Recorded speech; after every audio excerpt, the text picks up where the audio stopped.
नमस्कार. मी डॉक्टर ऋषिकेश कुटे, बालरोगतज्ञ व नवजात शिशुतज्ञ, नाशिक. आज आपण जाणून घेऊया GER किंवा रिफ्लक्स. म्हणजेच बऱ्याचदा पॅरेंट्स लहान मुलांना घेऊन येतात. ते सांगतात की आमचं बाळ उलटी करतोय. काही थोड्याशा प्रमाणात करत असतं, काही जास्त प्रमाणात. काहींना 1-2 वेळाच होतात उलट्या, काहींना जास्त वेळाही होत असतात. तर हे का घडतं? तर GER म्हणजेच रिफ्लक्स. जिथे अन्ननलिका आणि जठर हा भाग कनेक्ट होतो त्या ठिकाणी एक स्पिंक्टर किंवा साध्या भाषेत आपण वॉल्व म्हणू, तर ते असतं. तर कधी कधी हा वॉल्व जास्त वेळा ओपन राहिला तर जे पिलेलं दूध येते काही प्रमाणात वरती येतं, म्हणजे तोंडापर्यंत येऊन बाळ त्याची उलटी करतात. याला रिफ्लक्स असे म्हणतात. हा लहान बाळांमध्ये बऱ्यापैकी कॉमन आहे. जसं जसं बाळांचं वय वाढतं, 6 महिने 1 वर्षापर्यंत हा कमी होत जातो.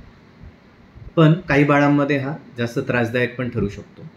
तर ज्यावेळेस बाळाचं वजन वाढत नाही, बाळ दूध पित नाही, उलट्या खूप वेळा करतं, झोपत नाही, फसी असतो म्हणजे चिडचिड करतो, तर अशा वेळेस त्याला ट्रीटमेंटची गरज किंवा काही मेडिकेशन्स लागू शकतात.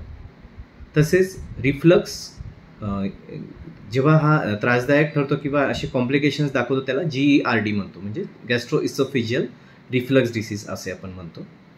मोठ्या मुलांमध्ये सुद्धा हा हार्टबर्न, इरिटॅबिलिटी, चेस्ट पेन अशा लक्षणांद्वारे दिसू शकतो. त्यांनाही आपण काही मेडिकेशन देऊन कंट्रोलमध्ये आणू शकतो. खूप रेअर केसेस, खूप दुर्मिळ केसेसमध्ये कधीकधी रिफ्लक्स हा त्रासदायक असतो. तर त्याला काही तपास करून, जसं एंडोस्कोपी झाली, इतर काही तपास आहेत, ते करून कधी सर्जरीची गरजसुद्धा पडू शकते.